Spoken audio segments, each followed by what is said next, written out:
So good to see you again. Welcome back to the Gallery of Curiosities. I remain, as always, your humble host, Osgood. It's time to break out the champagne. I just realized that this episode would be our 100th broadcast. This project started out at about this time in the year 2010.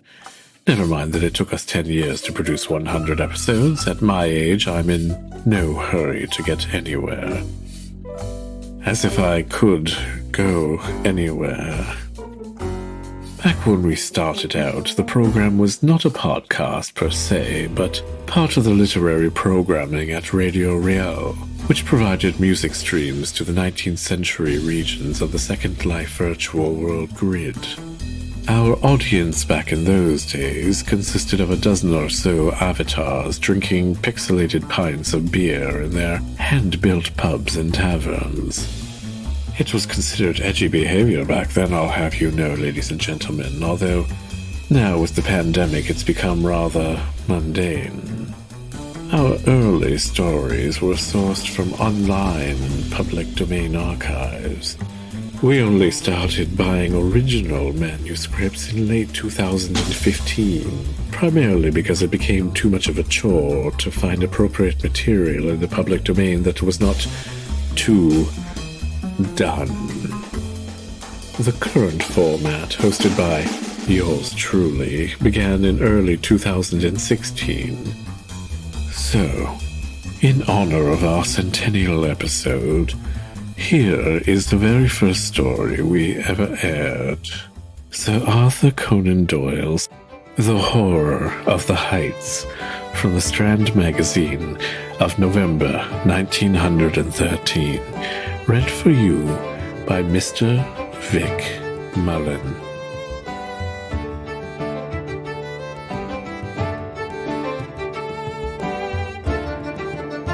The idea that the extraordinary narrative, which has been called the Joyce Armstrong Fragment, is an elaborate practical joke evolved by some unknown person, cursed by a perverted and sinister sense of humour, has now been abandoned by all who have examined the matter.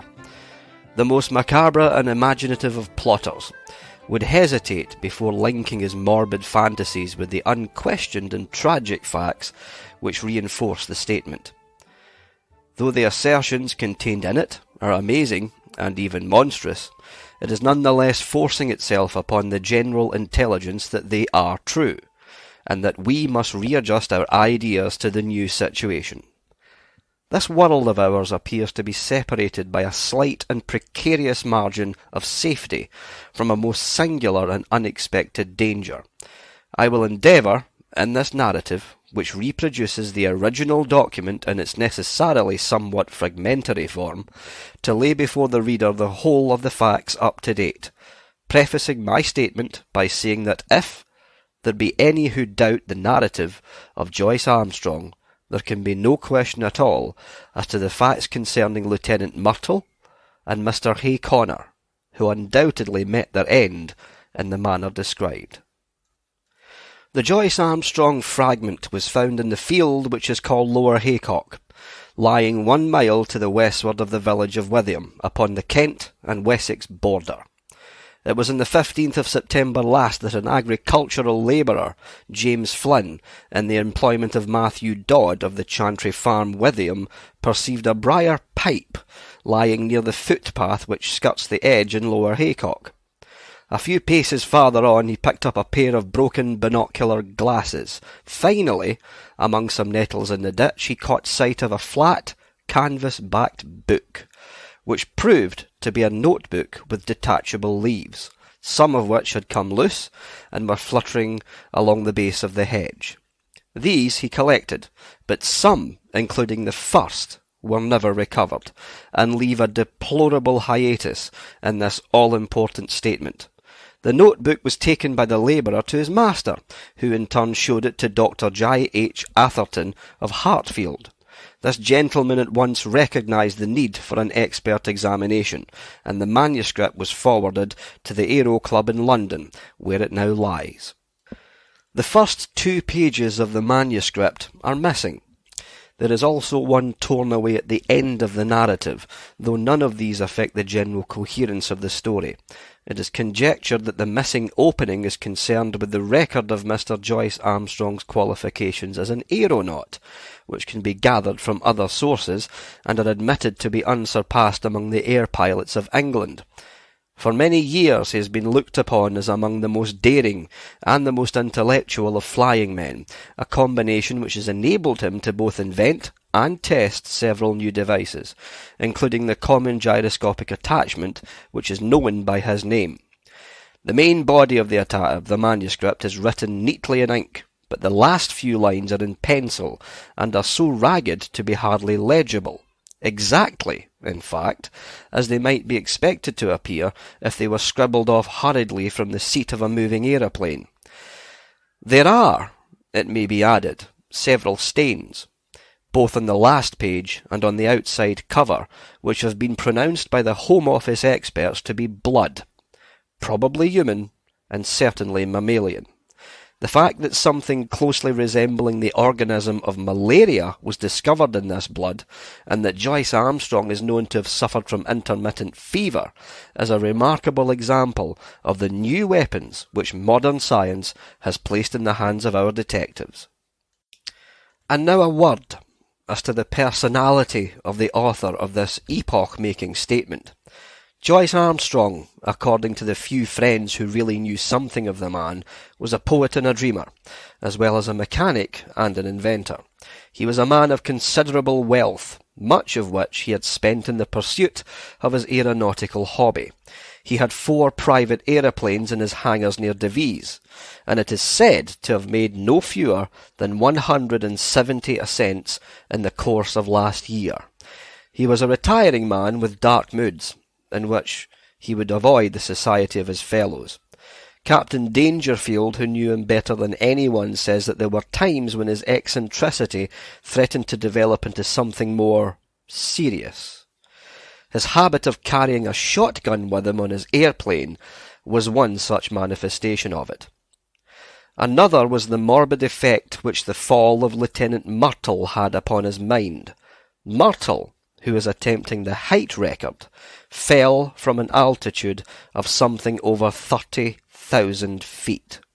Horrible to narrate, his head was entirely obliterated, though his body and limbs preserved their configuration.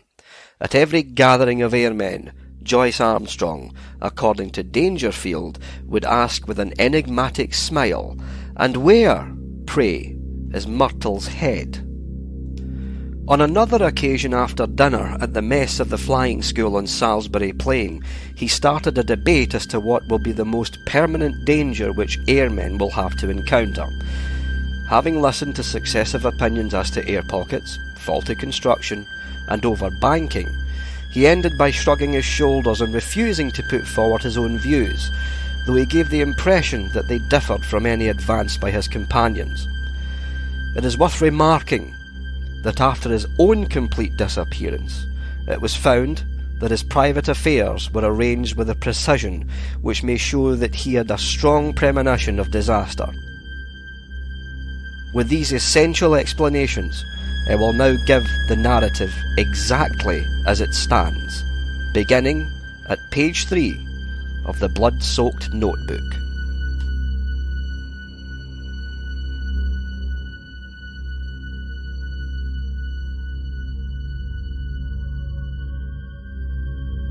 Nevertheless, when I dined in Reims with Caselli and Gustav Raymond, I found that neither of them was aware of any particular danger in the higher layers of the atmosphere. I did not actually say what was in my thoughts, but I got so near to it that if they had any corresponding data, they could have not failed to express it. But then they are 2 empty, vainglorious fellows with no thought beyond seeing their silly names in the newspaper. It is interesting to note that neither of them had ever been much beyond the 20,000 foot level. Of course, men have been higher than this, both in balloons and in the ascent of mountains. It must be well above that point that the aeroplane enters the danger zone, always presuming that my premonitions are correct. Aeroplanes has been with us now for more than 20 years, and one might well ask, why should this peril only be revealing itself in our day? The answer is obvious. In the old days of weak engines, when 100 horsepower Gnomon Green were considered ample for every need, the flights were very restricted. Now that 300 horsepower is the rule rather than the exception, visits to the upper layers have become easier and more common. Some of us can remember how, in our youth, Garros made a worldwide reputation by attaining 19,000 feet, and it was considered a remarkable achievement to fly over the Alps.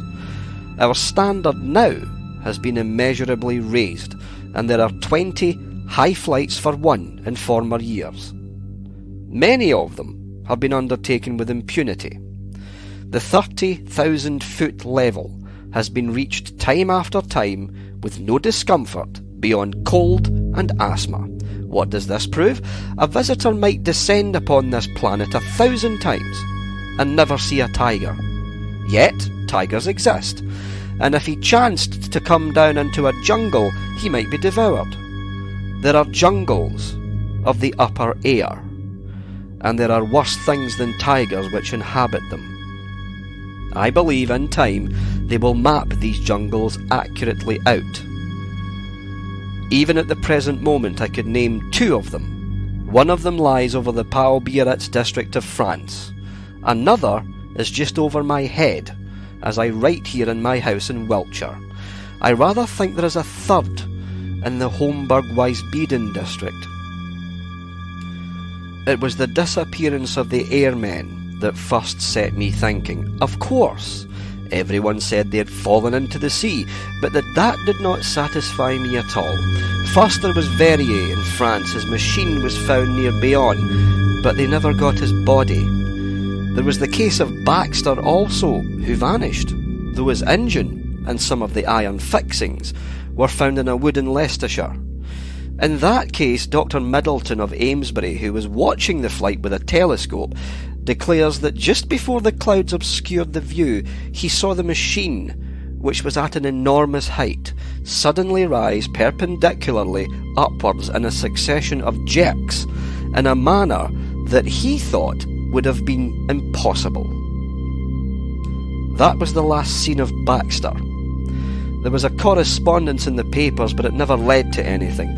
There were several other similar cases, and then there was the death of Haynor. What a cackle there was about an unsolved mystery of the air, and what columns in the halfpenny papers, and yet how little was ever done to get to the bottom of the business. He came down in a tremendous volplane from an unknown height. He never got off his machine, and died in his pilot's seat. Died of what? Heart disease, said the doctors. Rubbish. Hayconnor's heart was as sound as mine is. What did Venables say? Venables was the only man who was at his side when he died. He said that he was shivering and looked like a man who had been badly scared. Died of fright, said Venables, but could not imagine what he was frightened about. Only said one word to Venables, which sounded like monstrous. They could make nothing of that at the inquest, but I could make something of it. Monsters. It was the last word of poor Harry Hayconnor, and he did die of fright, just as Venables thought. And then there was Martel's head. Do you really believe, does anybody really believe that a man's head could be driven clean into his body by the force of a fall? Well, perhaps it may be possible, but I, for one, have never believed that it was so with Martel. And the grease upon his clothes All slimy with grease, said somebody at the inquest. Queer that nobody got thinking after that. I did, but then I've been thinking for a good long time. I've made 3 ascents. How Dangerfield used to chaff me about my shotgun, but I've never been high enough. Now, with this new light Paul Veroni machine that is 175 rober, I could easily touch the 30,000 tomorrow. I'll have a shot at the record. Maybe I'll have a shot at something else as well. Of course it's dangerous. If a fellow wants to avoid danger, he'd best keep out of flying altogether and subside finally into flannel slippers and a dressing gown. But I'll visit the air jungle tomorrow, and if there's anything there, I shall know. If I return, I'll find myself a bit of a celebrity. If I don't, this notebook may explain what I'm trying to do, and how I lost my life in doing it. But no drivel about accidents or mysteries, if you please. I chose my Paul Veroni machine for the job. There's nothing like a monoplane when real work has to be done. Beaumont found that out in the very early days. For one thing, it doesn't mind damp, and the weather looks as if we should be in the clouds all the time. It's a bonny little model and answers my hand like a tender-mouthed horse. The engine is a 10-cylinder rotary rober, working up to 175. It has all the modern improvements: enclosed fuselage, high-curved landing skids, brakes, gyroscopic steadiers, and 3 speeds, worked by an alteration of the angle of the planes upon the Venetian blind principle. I took a shotgun with me, and a dozen cartridges filled with buckshot. You should have seen the face of Perkins, my old mechanic, when I directed him to put them in. I was dressed like an Arctic explorer, with 2 jerseys under my overalls, thick socks inside my padded boots, a storm cap with flaps, and my talc goggles. It was stifling outside the hangars, but I was going for the summit of the Himalayas, and had to dress for the part. Perkins knew there was something on, and implored me to take him with me. Perhaps I should, if I was using the biplane. But a monoplane is a one-man show, if you want to get the last foot of life out of it. Of course, I took an oxygen bag. The man who goes for the altitude record without one will either be frozen or smothered, or both. I had a good look at the planes, the rudder bar and the elevating lever before I got in. Everything was in order as far as I could see. Then I switched on my engine and found that she was running sweetly. When they let her go, she rose almost at once upon the lowest speed.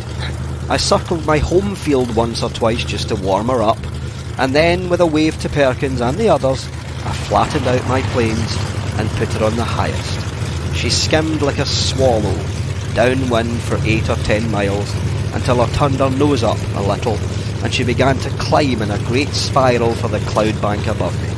It's all important to rise slowly and adapt yourself to the pressure as you go. It was a close, warm day for an English September, and there was the hush and heaviness of impending rain. Now and then there came sudden puffs of wind from the southwest. One of them got so gusty and unexpected that it caught me napping and turned me half round for an instant. I remember the time when gusts and whirls and air pockets used to be things of danger, before we learned to put an overmastering power into our engines.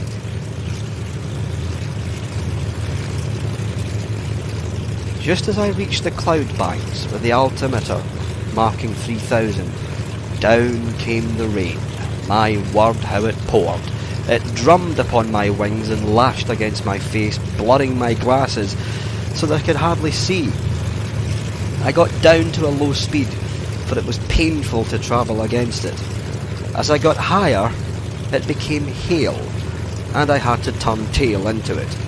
One of my cylinders was out of action, a dirty plug I should imagine, but still I was rising steadily with plenty of power. After a bit the trouble passed, whatever it was. I heard the full, deep-throated purr, the 10, singing as one. That's where the beauty of our modern silencers come in.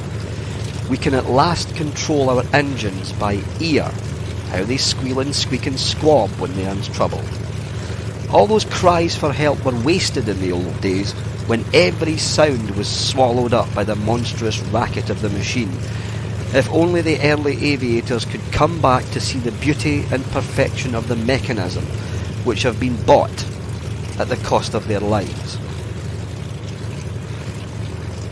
About 9:30, I was nearing the clouds. Down below me, all blurred and shadowed with rain, lay the vast expanse of Salisbury Plain. Half a dozen flying machines were doing hack work at the 1,000-foot level, looking like little black swallows against the green background. I dare say they were wondering what I was doing up in Cloudland. Suddenly, a grey curtain drew across beneath me, and the wet folds of vapour were swirling around my face. It was clammily cold and miserable, but I was above the hailstorm, and that was something gained. The cloud was as dark and thick as a London fog. In my anxiety to get clear, I cocked her nose up until the automatic alarm bell rang. I actually began to slide backwards. My sopped and dripping wings had made me heavier than I thought. But presently I was in lighter cloud, and soon had cleared the first layer. There was a second, opal-coloured and fleecy, at a great height above my head, a white, unbroken ceiling above, and a dark, unbroken floor below, with the monoplane labouring upwards upon a vast spiral between them. It is deadly lonely in these cloud spaces. Once a great flight of some small water birds went past me, flying very fast to the westwards. The quick whir of their wings and their musical cry were cheery to my ear. I fancy that they were teal, but I'm a wretched zoologist.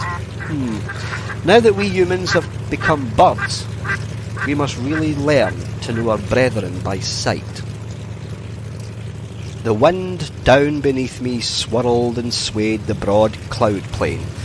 Once a great eddy formed in it, a whirlpool of vapour, and through it, as down a funnel, I caught sight of the distant world. A large, white biplane was passing at a vast depth beneath me. I fancy it was the morning mail service betwixt Bristol and London. Then the drift swirled inwards again, and the great solitude was unbroken. Just after 10, I touched the lower edge of the upper cloud stratum. It consisted of fine diaphanous vapour drifting swiftly from the westwards. The wind had been steadily rising all this time, and it was now blowing a sharp breeze. 28 an hour by my gauge. Already it was very cold, although my altimeter only marked 9,000. The engines were working beautifully, and we went droning steadily upwards. The cloud bank was thicker than I had expected, but at last it thinned out into a golden mist before me, and then in an instant I had shot out from it, and there was an unclouded sky and a brilliant sun above my head. All blue and gold above, all shining silver below. One vast, glimmering plain as far as my eyes could reach. It was 10:15 o'clock, and the barograph needle pointed to 12,800. Up I went, and up, my ears concentrated upon the deep purring of my motor, my eyes always busy with the watch, the revolution indicator, the petrol lever, and the oil pump. No wonder aviators are said to be a fearless race. With so many things to think of, there is no time to trouble about oneself. About this time I noticed how unreliable the compass is when above a certain height from the earth. At 15,000 feet, mine was pointing east and a point south. The sun and the wind gave me my true bearings. I had hoped to reach an eternal stillness in these high altitudes, but with every 1,000 feet of ascent the gale grew stronger. My machine groaned and trembled in every joint and rivet as she faced it, and swept away like a sheet of paper when I banked her on the turn, skimming downwind at a greater pace, perhaps, than ever mortal man has moved. Yet, I had always to turn again and tack up in the wind's eye, for it was not merely a height record that I was after. By all my calculations, it was above Little Wiltshire that my air jungle lay, and with all my labour might be lost if I struck the outer layers at some further point.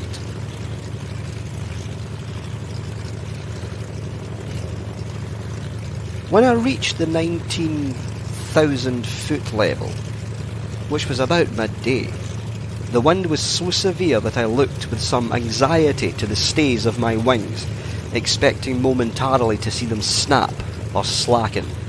I even cast loose the parachute behind me and fastened its hook into the ring of my leathern belt, so as to be ready for the worst. Now was the time when a bit of scamped work by the mechanic is paid for by the life of the aeronaut. But she held together bravely. Every cord and strut was humming and vibrating like so many harp-strings. But it was glorious to see how, for all the beating and buffeting, she was still the conqueror of nature and the mistress of the sky. There is surely something divine in man himself, that she should rise so superior to the limitations which creation seemed to impose, rise too by such unselfish, heroic devotion as this air conquest has shown. Talk of human degeneration? When has such a story been written in the annals of our race? These were the thoughts in my head as I climbed that monstrous inclined plane, with the wind sometimes beating my face and sometimes whistling behind my ears, while the cloudland beneath me fell away to such a distance that the folds and hummocks of silver had all smoothed out into one flat shining plain. But suddenly I had a horrible and unprecedented experience. I have known before what it is to be in what our neighbours have called a tourbillon, but never on such a scale as this. That huge, sweeping river of wind of which I have spoken had, as it appears, whirlpools within it which were as monstrous as itself. Without a moment's warning, I was dragged suddenly into the heart of one. I spun around for a minute or two with such velocity that I almost lost my senses, and then fell suddenly, left wing foremost, down the vacuum funnel in the centre. I dropped like a stone, and lost nearly 1,000 feet. It was only my belt that kept me in my seat, and the shock and breathlessness left me hanging half insensible over the side of the fuselage. But I am always capable of a supreme effort. It is my one great merit as an aviator. I was conscious that the descent was slower. The whirlpool was a cone rather than a funnel, and I had come to the apex. With a terrific wrench, throwing my weight all to one side, I levelled my planes and brought her head away from the wind. In an instant, I had shot out of the eddies and was skimming down the sky. Then, shaken but victorious, I turned her nose up and began once more my steady grind on the upward spiral. I took a large sweep to avoid the danger spot of the whirlpool, and soon I was safely above it. Just after 1 o'clock, I was 21,000 feet above the sea level. To my great joy, I had topped the gale. With every 100 feet of ascent, the air grew stiller. On the other hand, it was very cold, and I was conscious of that peculiar nausea which one gets with rarefaction of the air. For the first time, I unscrewed the mouth of my oxygen bag and took an occasional whiff of the glorious gas. I could feel it running like a cordial through my veins, and I was exhilarated almost to the point of drunkenness. I shouted and sang as I soared upwards into the cold, still outer world.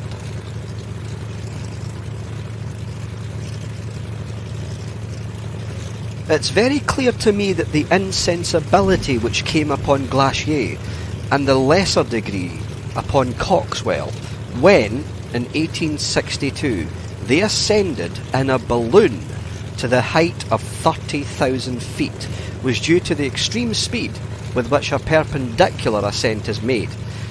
Doing it at an easy gradient and accustomizing oneself to the lessened barometric pressure by slow degrees, there are no such dreadful symptoms.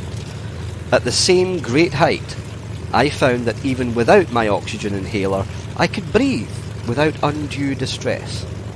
It was bitterly cold, however, and my thermometer was at 0 Fahrenheit. At 1:30 I was nearly 7 miles above the surface of the earth, and still ascending steadily. I found, however, that the rarefied air was giving markedly less support to my planes, and that my angle of ascent had to be considerably lowered in consequence. It was already clear that even with my light weight and strong engine power, there was a point in front of me where I should be held. To make matters worse, one of my sparking plugs was in trouble again, and there was the intermittent misfiring in the engine. My heart was heavy with the fear of failure. It was about that time that I had the most extraordinary experience. Something whizzed past me in a trail of smoke and exploded with a loud hissing sound, sending forth a cloud of steam. For the instant I could not imagine what had happened. Then I remembered that the earth is forever being bombarded by meteor stones, and would be hardly inhabitable if they were not in nearly every case turned into vapour in the outer layers of the atmosphere. Here is a new danger for the high-altitude man, for 2 others passed me when I was nearing the 40,000 foot mark. I cannot doubt that at the edge of the Earth's envelope, the risk would be a very real one. My barograph needle marked 41,300 when I became aware that I could go no further. Physically, the strain was not as yet greater than I could bear, but my machine had reached its limit. The attenuated air gave no firm support to the wings, and the least tilt developed into side slip, while she seemed sluggish in her controls. Possibly, had the engine been at its best, another 1,000 feet might have been within her capacity, but it was still misfiring, and 2 out of the 10 cylinders appeared to be out of action.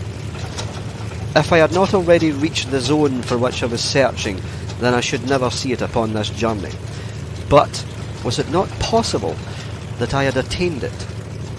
Soaring in circles like a monstrous hawk upon the 40,000 foot level, I let the monoplane guide herself, and with my Mannheim glass I made a careful observation of my surroundings. The heavens were perfectly clear, and there was no indication of those dangers which I had imagined. I have said that as I was soaring in circles, it struck me suddenly that I could do well to take a wider sweep and open up a new air tract. If the hunter entered an earth jungle, he would dive through it if he wished to find his game. My reasoning had led me to believe that the air jungle which I had imagined lay somewhere over Wiltshire. This should be to the south and west of me. I took my bearings from the sun, for the compass was hopeless, with no trace of earth was to be seen. Nothing but the distant silver cloud plain. However, I got my direction as best I might, and kept her head straight to the mark. I reckoned that my petrol supply would not last for more than an hour or so, but I could afford to use it to the last drop, since a single magnificent volplane could at any time take me to the earth. Suddenly, I was aware of something new. The air in front of me had lost its crystal clearness. It was full of long, ragged wisps of something which I can only compare to very fine cigarette smoke. It hung about in wreaths and coils, turning and twisting slowly in the sunlight. As the monoplane shot through it, I was aware of a faint taste of oil upon my lips, and there was a greasy scum upon the woodwork of the machine. Some infinitely fine organic matter appeared to be suspended in the atmosphere. There was no life there. It was inchoate and diffuse, extending for many square acres and then fringing off into the void. No, it was not life. But might it not be the remains of life? Above all, might it not be the food of life, of monstrous life even, as the humble grease of the ocean is the food for the mighty whale? The thought was in my mind when my eyes looked upwards, and I saw the most wonderful vision that man has seen.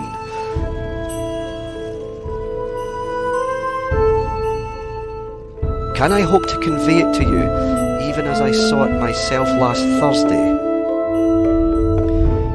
Conceive a jellyfish, such as sails in our summer seas, bell-shaped and of enormous size, far larger, I should judge, than the dome of St. Paul's.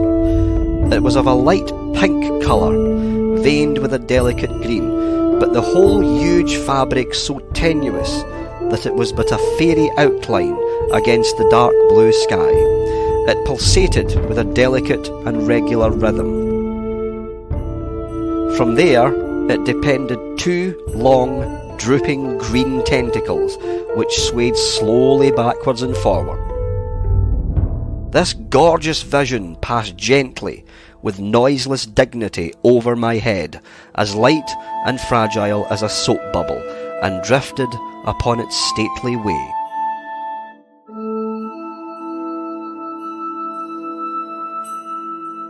I had half turned my monoplane that I might look upon this beautiful creature when, in a moment, I found myself amidst a perfect fleet of them, of all sizes, but none so large as the first.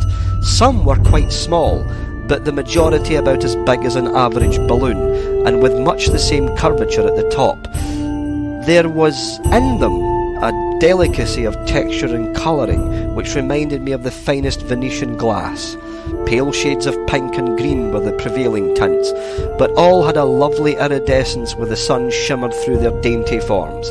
Some hundreds of them drifted past me, a wonderful fairy squadron of strange, unknown argosies of the sky, creatures whose forms and substance were so attuned to these pure heights that one could not conceive anything so delicate within actual sight or sound of earth.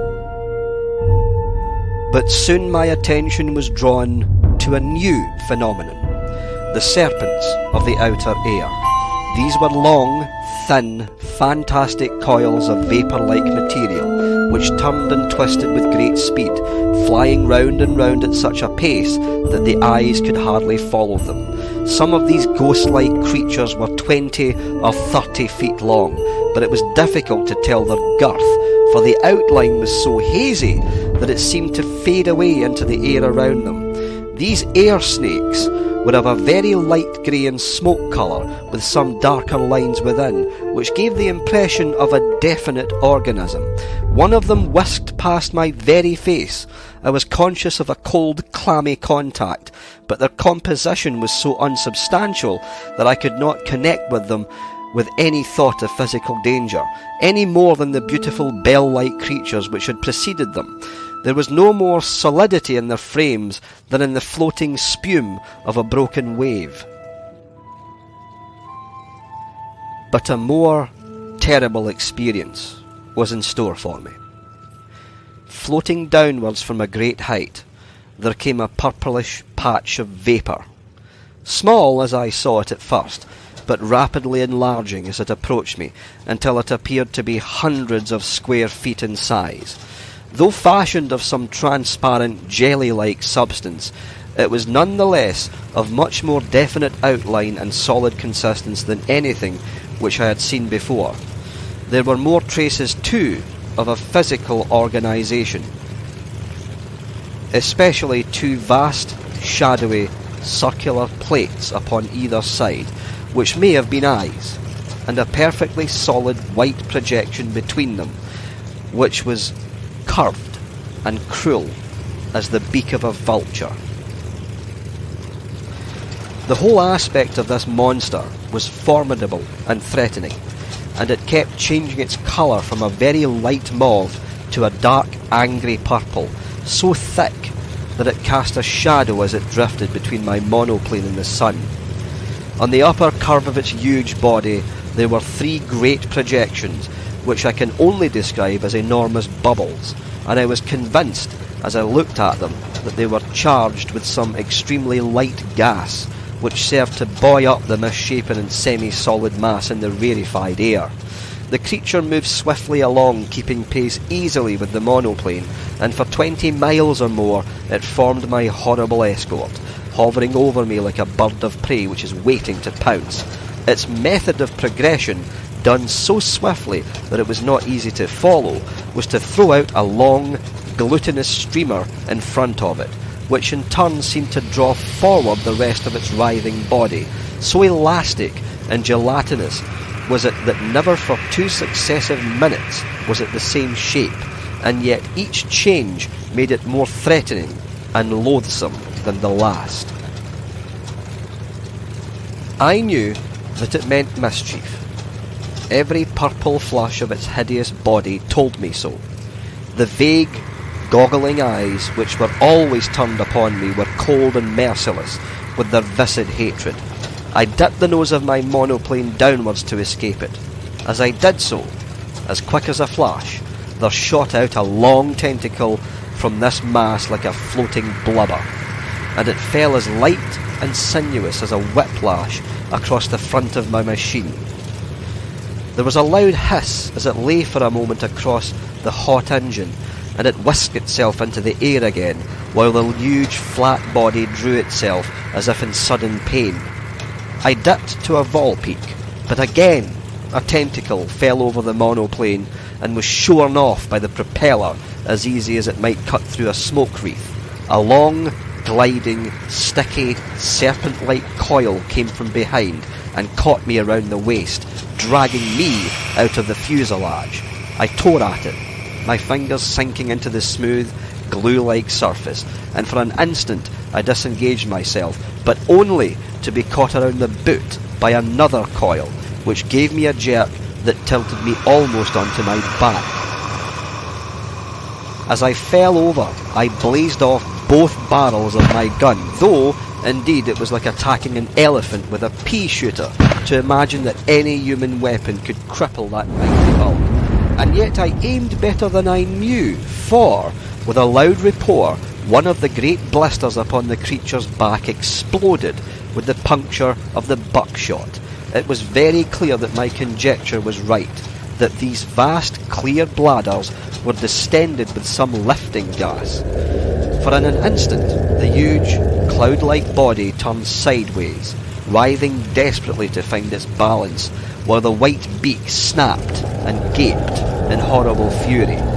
But already I had shot away on the steepest glide that I dared to attempt, my engine still full on, the flying propeller and the force of gravity shooting me downwards like an aerolite.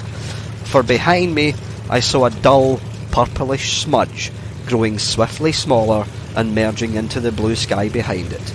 I was safe out of the deadly jungle of the outer air.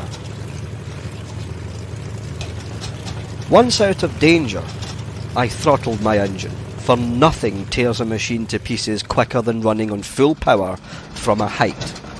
It was a glorious spiral volplane from nearly 8 miles of altitude, first to the level of the silver cloud bank, then to that of the storm cloud beneath it, and finally, in the beating rain, to the surface of the earth. I saw the Bristol Channel beneath me as I broke from the clouds, but, having still some petrol in my tank, I got 20 miles inland before I found myself stranded in a field half a mile from the village of Ashcombe. There, I got 3 tins of petrol from a passing motor car, and at 10 minutes past 6 that evening I alighted gently on my own home meadow at Devizes. After such a long journey as no mortal upon earth has ever yet taken and lived to tell the tale.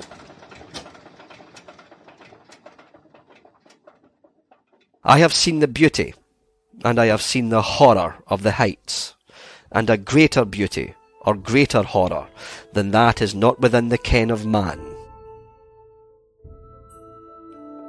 And now it is my plan to go once again before I give my results to the world. My reason for this is that I must surely have something to show by the way of proof before I lay such a tale before my fellow men. It is true that others will soon follow and will confirm what I have said, and yet I should wish to carry conviction from the first. Those lovely iridescent bubbles of the air should not be hard to capture. They drift slowly upon their way, and the swift monoplane could intercept their leisurely course. It is likely enough that they would dissolve in the heavier layers of the atmosphere, and that some small heap of amorphous jelly might be all that I should bring back to earth with me. And yet something there would surely be by which I could substantiate my story. Yes, I will go, even if I run the risk by doing so. These purple horrors would not seem to be numerous. It is probable that I shall not see one. If I do, I shall dive at once. At the worst, there is always the shotgun and my knowledge of... Here, a page of the manuscript is unfortunately missing. On the next page is written in large, straggling writing,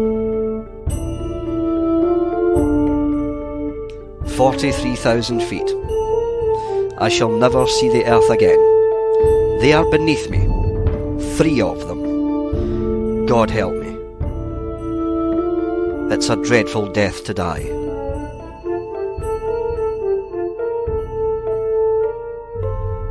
Such, in its entirety, is the Joyce Armstrong statement.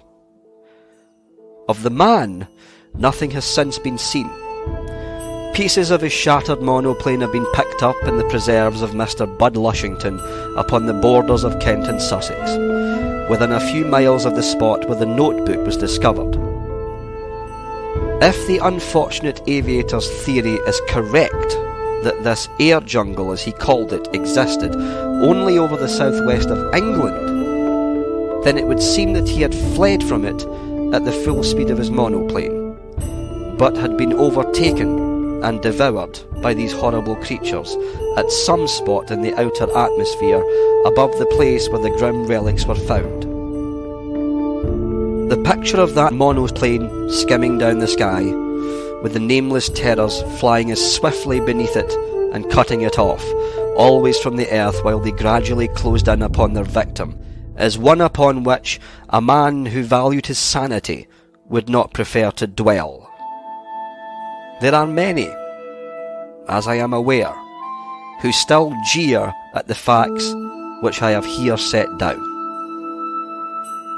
But even they must admit that Joyce Armstrong has disappeared, and I would commend to them his own words. This notebook may explain what I am trying to do, and how I lost my life in doing it. But no drivel about mysteries or accidents, if you please. Well, watch the skies. They're up there, waiting. If you would like to support this program, might I direct your attention to our gift shop, where you will find links to where you can buy our anthology series, Curiosities, in Kindle and trade paperback formats. Visit us online at gallerycurious.com/store to see all of our past editions. They lack yours truly, but I'm sure you'll make it through somehow. Do take care of one another and visit us next time at the Gallery of Curiosities.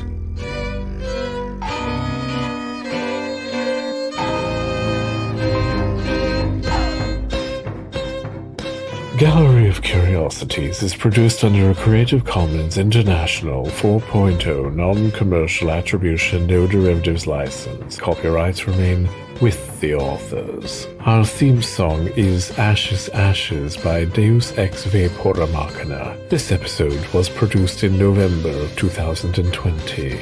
For full show notes, visit us on the web at gallerycurious.com.